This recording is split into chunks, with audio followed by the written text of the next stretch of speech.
Goeienaand. Good evening, fellow South Africans and citizens of the world. Now, you've got to admire the absolute genius of the Africans. I mean, absolute genius. Remember what happened earlier this year when they had the tourism convention in Durban?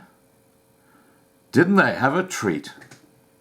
Remember all those riots and those garbage trucks running around and dumping rubbish while the people who are actually professionally looking at sending their clients to South Africa to enjoy a happy holiday would have witnessed all this firsthand.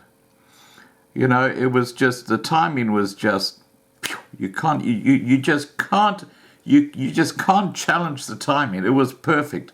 And it put a huge hole in the tourism industry in South Africa. Now, the same thing has happened this week with the looting and the rioting and the xenophobia going on in South Africa. Why? Because the World Economic Forum started today in Cape Town. And guess what's going to be on the news for every single person who arrives in South Africa? Yeah. South Africa is not a safe place. You know what that equals when it comes to investment? After meeting with the African National Congress Top 6 and ahead of the World Economic Forum on Africa, scheduled to be held in Cape Town in September, Minister of Finance Tito Mboweni did not take kindly to questions from reporters whether his economic policy strategy was getting adequate support. Mboweni was coy on the issue during a Johannesburg media briefing ahead of the WEF, or World Economic Forum, event due to kick off in Cape Town today. Mboweni released the document entitled Economic Transformation, Inclusive Growth and Competitiveness towards an Economic Strategy for South Africa last week. The document promises economic growth of up to 3 percentage points and the creation of 1 million jobs. Now, we've discussed that one in the past. Remember that thing about tourism increasing from 8% to 10%? Do you really think any tourist in their right mind would even think of coming to South Africa right now? You know, it's all hocus pocus in that report, complete hocus pocus. Even these beautiful little critters behind me, you know, why would you take the risk of coming to South Africa to see these elephants in the wild when you have to go through the sort of extreme sports to actually get there? You know, it's crazy.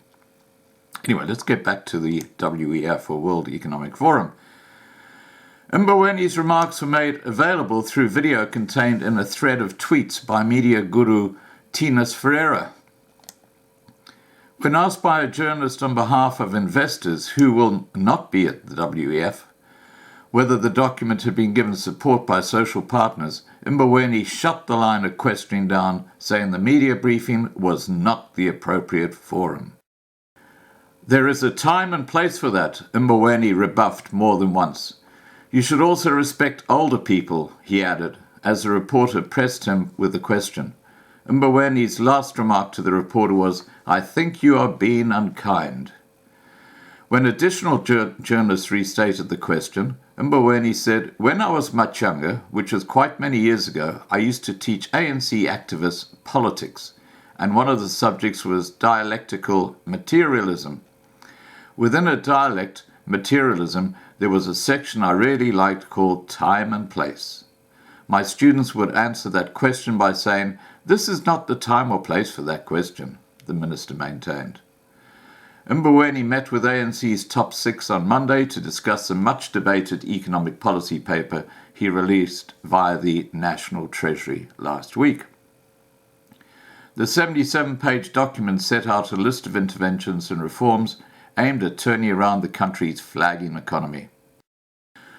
The ANC's alliance partners are not happy with the strategy, with Trade Union Federation, the Congress of South African Trade Unions, or COSATU, demanding its immediate withdrawal, calling it incoherent, confused, and unreliable. And I have to tell you, I totally agree with them. I don't agree with Cosatu on much, believe me, but that document is a complete disgrace. And anyone with just an iota of intelligence will know immediately that this whole thing is completely rubbish. And the WEF attendees aren't stupid people. Cosatu has accused Mboweni of assuming the role of Prime Minister in place of President Cyril Ramaphosa. The South African Communist Party has been more measured in its response, expressing serious concern over the sudden release of the report. It said it would respond in more detail once it had studied the document. The public has also been called in to weigh on the proposed structural reforms. It is understood the document was released without consultation from the Cabinet. The head of the ANC's Economic Transformation Committee, Enoch Godongwana, confirmed to Enka that he, together with Mboweni, would be meeting with the top six, and that was on Monday, which was yesterday. He said public debate was crucial, adding the manner in which the document was released undermined the debate as stakeholders questioned the source. Speaking on Sunday, Ramaphosa said he was pleased with a healthy debate around the document. Sitting on the sidelines again, he's good at that.